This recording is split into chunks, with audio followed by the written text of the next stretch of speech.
जय हिंद। मैं जयेश नायक स्वागत करता हूँ आप लोगों का अपने चैनल पे शार्प माइंड्स पे।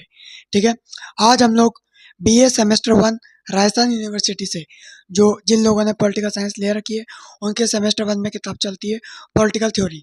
ठीक है, तो मैंने एक बुक रेकमेंड करी थी आप लोगों को जिसका नाम था सुनीता गंगवार। ठीक है, ऐसी ये बुक दिखती है, foundation of political science, BA semester 1 Rajasthan university के अनुसार ये बुक चलती है। ठीक है, राइटर्स और भी आपको मिल जाएंगे जैसे ओपी गोबा है and many more. But Sunita Gangwal book का फायदा ये है कि इसमें हर एक टॉपिक का एक सेपरेट पैराग्राफ बनाकर दे रखा है। तो मैंने जो कोर्स स्टार्ट कर रखा है अभी बीए सेमेस्टर 1 पॉलिटिकल साइंस का, वो भी मैं इसी बुक के अनुसार पढ़ा रहा हूँ। ठीक है, इस बुक का सबसे बड़ा फायदा ये है कि आपको हर एक टॉपिक का एक सेपरेट पैराग्राफ बन के मिल जाएगा। और इस बुक के अनुसार हमारे 3 चैप्टर पूरे हो चुके हैं और जो चैप्टर नंबर 4 है आपका बिहेवियरिज्म, उसका एक पार्ट ऑलरेडी आ चुका है। ठीक है, जिसके अंदर अपन ने meaning, definition and characteristics of behaviourism के बारे में डिस्कशन किया था। आज अपन पढ़ेंगे कि डेविड ईस्टन ने जो 8 इंटेलेक्चुअल फाउंडेशन स्टोन्स दिए बिहेवियरिज्म के ऊपर, उनके बारे में, साथ में बिहेवियरिज्म की कुछ बेसिक क्रिटिसिज्म है। क्रिटिसिज्म का मतलब आप लोगों को पता होगा कि लिमिटेशन, एक तरीके से डिसएडवांटेज, एक तरीके से ड्रॉबैक्स, वो क्या क्या है बिहेवियरिज्म के। तो वो 8 ड्रॉबैक्स है। ठीक है, आपके बुक में तो 11 दे रखे, 11 या 12 दे रखे। तो उनमें से क्या है कि कुछ एक पॉइंट्स दोबारा रिपीट हो रहे हैं। ठीक है, इसलिए मैंने वो 11 के 11 ना लिखकर आप लोगों को 8 लिखे। ठीक है, उसमें क्या हो रहा है कि एक आधा पॉइंट दोबारा रिपीट हो रहा है। ठीक है, बाकी कंटेंट एकदम आपको पूरा मिलेगा मेरे चैनल पे, कभी मैं आपको अटकाऊंगा नहीं। ठीक है, तो अपन लोग स्टार्ट करते हैं। जैसे कि इसका एक वीडियो आ चुका है जिसमें अपन ने meaning, definition and characteristics of behaviourism के बारे में पढ़ा था। आज अपन पढ़ेंगे 8 फाउंडेशन स्टोन्स के बारे में। अब ये जो 8 इंटेलेक्चुअल फाउंडेशन स्टोन्स है, यानी कि इसको आप एक तरीके से बेसिक फीचर्स समझ लीजिए, एक तरीके से पिलर्स समझ लीजिए। ये एक तरीके से नींव है किसकी? बिहेवियरिज्म की। अब ये दिए किसने? डेविड ईस्टन ने।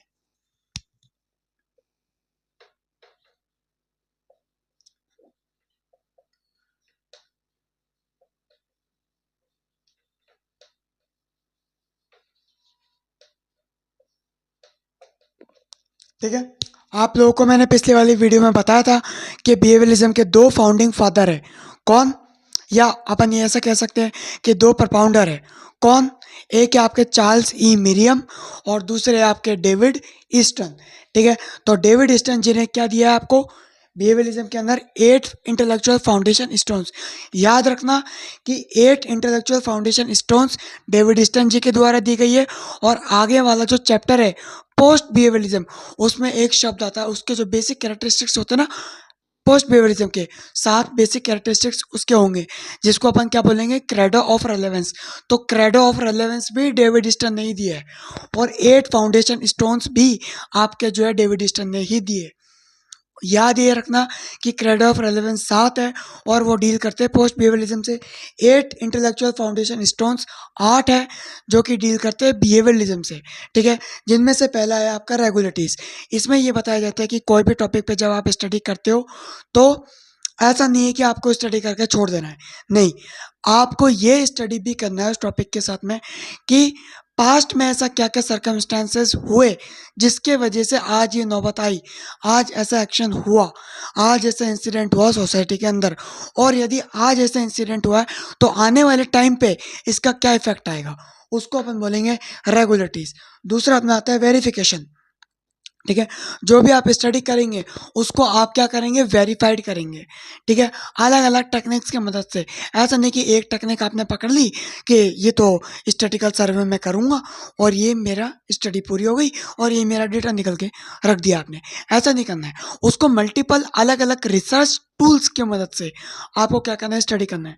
तभी तो आपके पास में एक वेरीफाई, या मान लो यदि आप एक ही टेक्निक पर डिपेंडेंट रहे तो हो सकता है आपकी स्टडी में जो फैक्ट्स है वो गलत हो, वो एक्यूरेट फैक्ट्स ना हो। ठीक है, ऐसा हो सकता है। लेकिन जब आप ज़्यादा से ज़्यादा अलग अलग रिसर्च टूल्स को, अलग अलग मेथड्स को अपने स्टडी में लाएंगे तो उसकी वजह से जो आपकी स्टडी होगी उसके अंदर कम से कम लिमिटेशंस होंगे। ठीक है, वो आपकी जो स्टडी है, आपके जो डेटा है, जो आपके फैक्ट्स है, वो ज़्यादा से ज़्यादा वेरीफाई होंगे तो ज़्यादा अच्छा रिजल्ट आपको मिलेगा। थर्ड अपना आता है टेक्निक्स। नई नई टेक्निक्स का आपको इस्तेमाल करना है, वो टेक्निक्स जो कि वैलिड, सही data, correct data, reliable data और कंपेरेबल डेटा दे सके, उन टेक्निक्स को आपको इंट्रोड्यूस करना है। ठीक है, नेक्स्ट आता है क्वांटिफिकेशन, जिसके अंदर बात होती है मैथमेटिकल टेक्निक्स की।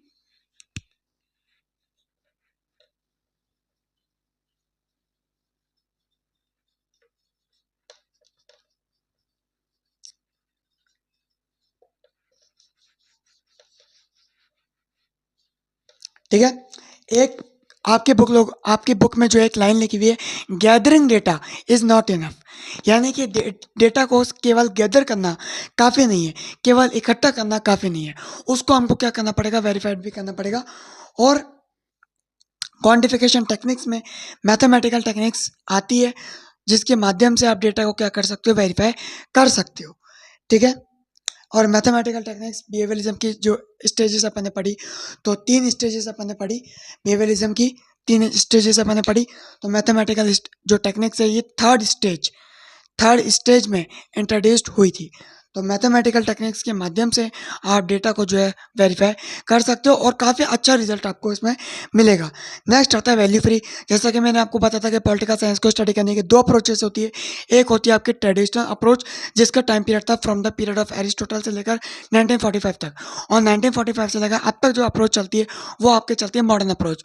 तो ट्रेडिशनल अप्रोच जो होती है वो आर्गूमेंट्स के बेसिस पर होती है, आर्गूमेंट्स के बेसिस पर आप जो है ट्रुथ को फाइंड आउट करने का प्रयास करते हैं। वहीं जो मॉडर्न अप्रोच होती है उसमें आप साइंटिफिक स्टडी करते हो, फैक्ट्स आप निकालते हो, फैक्ट्स के माध्यम से आप जो है ट्रुथ को फाइंड आउट करने की कोशिश करते हो।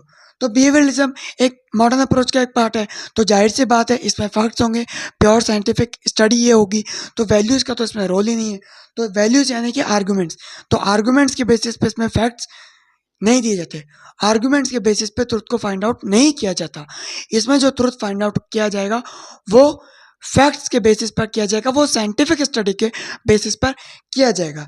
नेक्स्ट आता है अपना सिस्टमाइजेशन।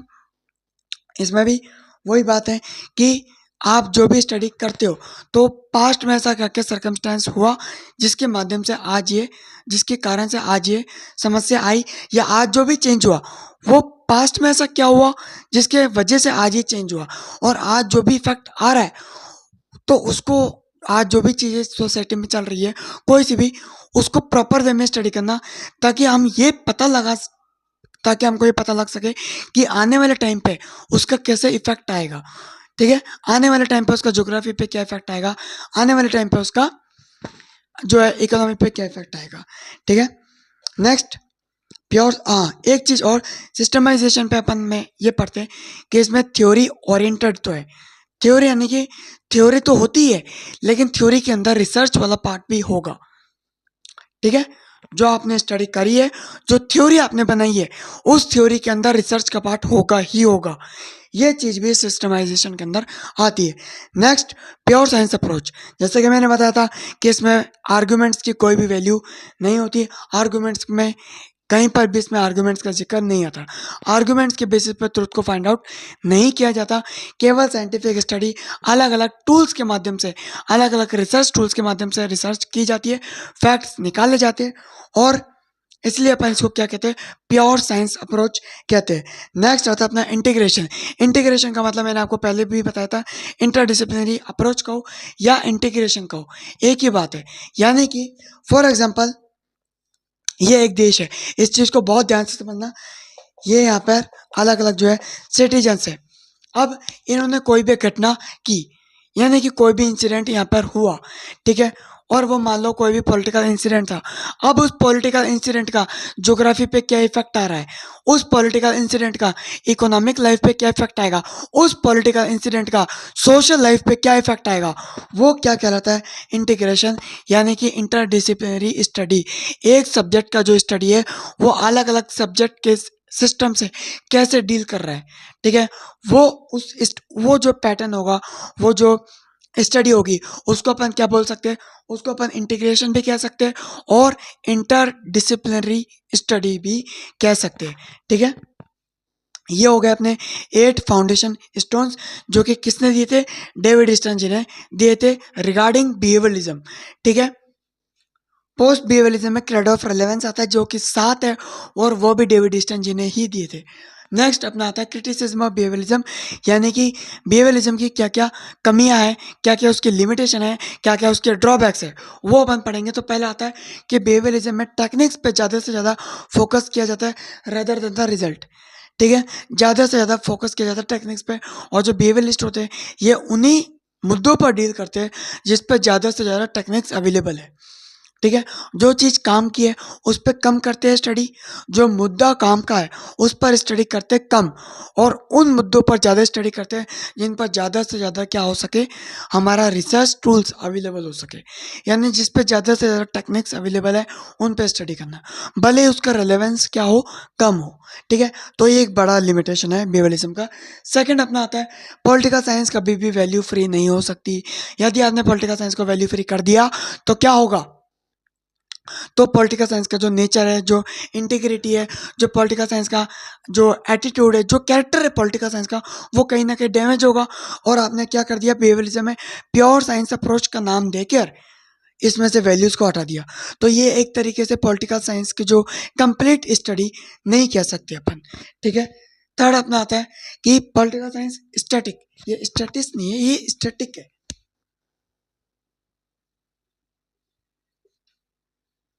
ठीक है, स्टैटिक मतलब क्या होता है, स्टैटिक मतलब वो चीज़ें होती है जो कि चेंज नहीं होती।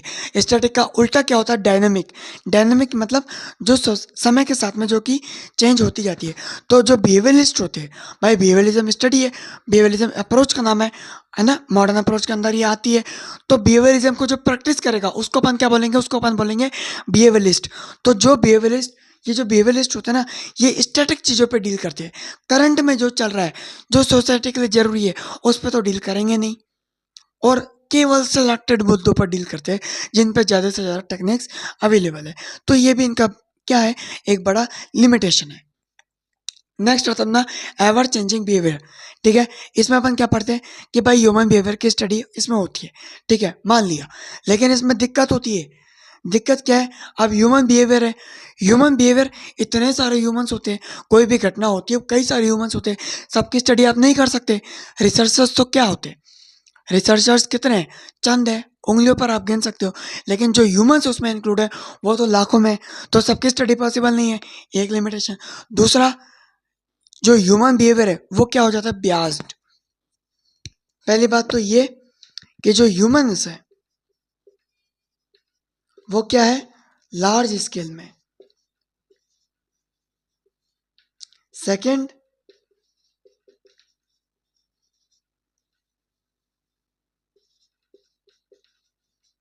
ब्यास्ड स्टडी है। अब ये दोनों किसका पार्ट है, ये दोनों किस में आएंगे, ये दोनों आएंगे इसमें।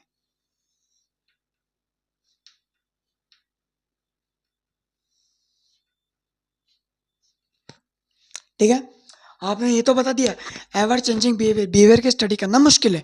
क्यों है मुश्किल ह्यूमन बिहेवियर की स्टडी करना, तो मुश्किल इसलिए है क्योंकि ह्यूमन बिहेवियर जो है, ह्यूमन जो है वो, रिसर्चर्स तो क्या है, चंद होंगे, आप उंगलियों पर गिन सकते हो, लेकिन जो उस घटना में जो लोग शामिल है वो लाखों में, तो सबकी स्टडी करना पॉसिबल नहीं है। साथ में वो उनकी जो, उनका जो बिहेवियर है वो बियास्ड हो जाता है। कई बार इंसान वो चीज़ नहीं बताएगा जो उसने देखी है, वो कहीं ना कहीं अपना इंटरेस्ट सिक्योर करेगा, या आपको कई बार गलत बयान भी दे सकता है, तो इसलिए ये मुश्किल होता है। ये भी इसका क्या है, लिमिटेशन है। नेक्स्ट आता है अपना dependent on the other science.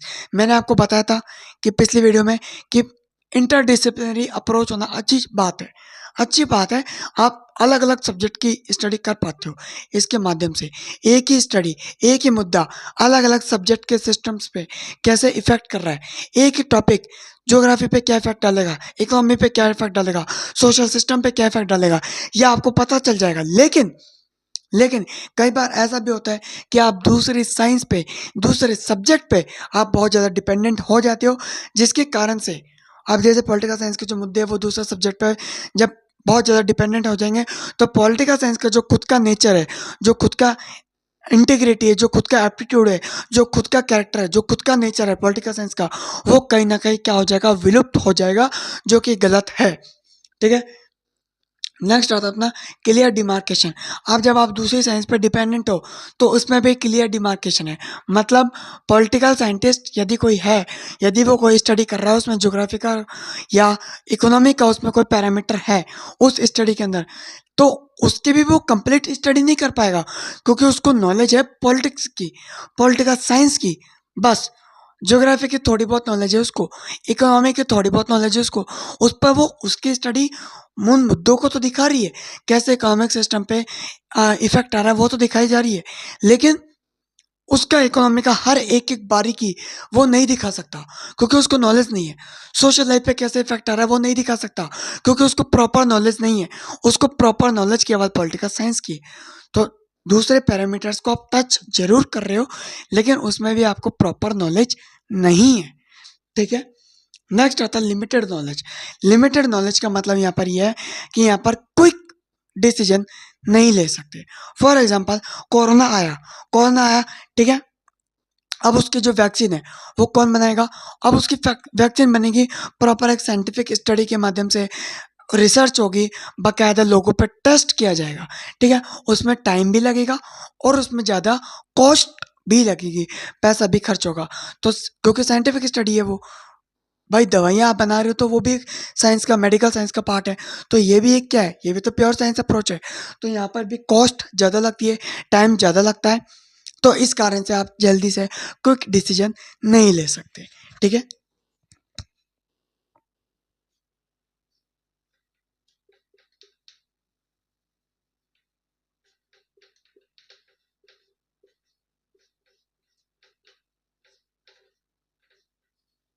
Time plus cost ज़्यादा होने की वजह से आप क्विक डिसीजंस नहीं ले सकते, ये भी एक इसका लिमिटेशन बन जाता है। ठीक है। नेक्स्ट अपना आता है not a natural science.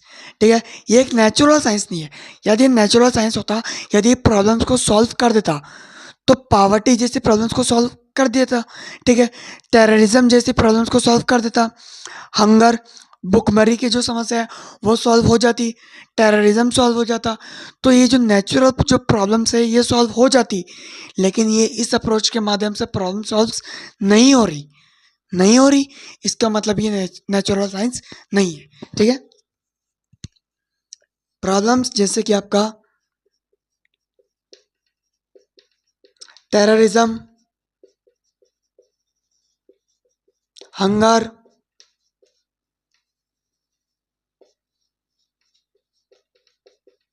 Poverty and many more, इन सब प्रॉब्लम्स को सॉल्व कर देता यदि नेचुरल साइंस होता तो।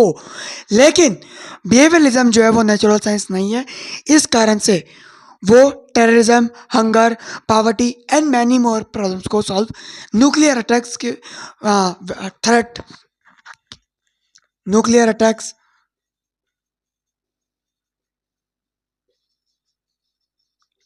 ठीक है, बायोलॉजिकल अटैक,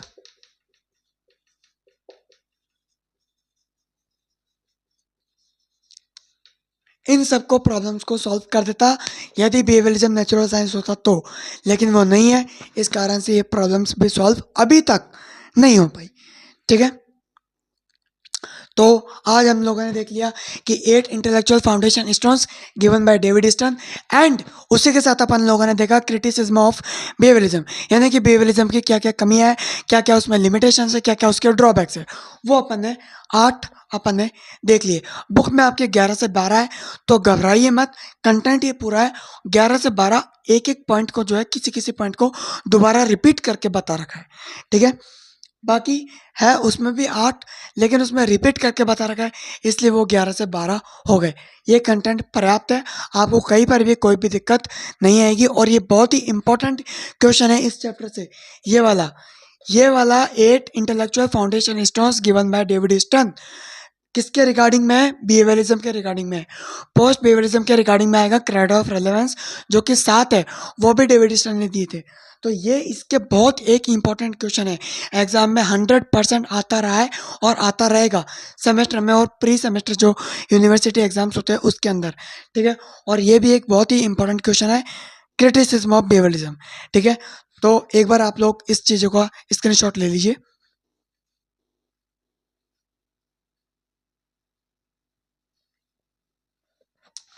तो मैं जयेश नायक मिलूंगा आपको नेक्स्ट वीडियो में, जिसके अंदर अपन आगे चैप्टर को कंटिन्यू करेंगे।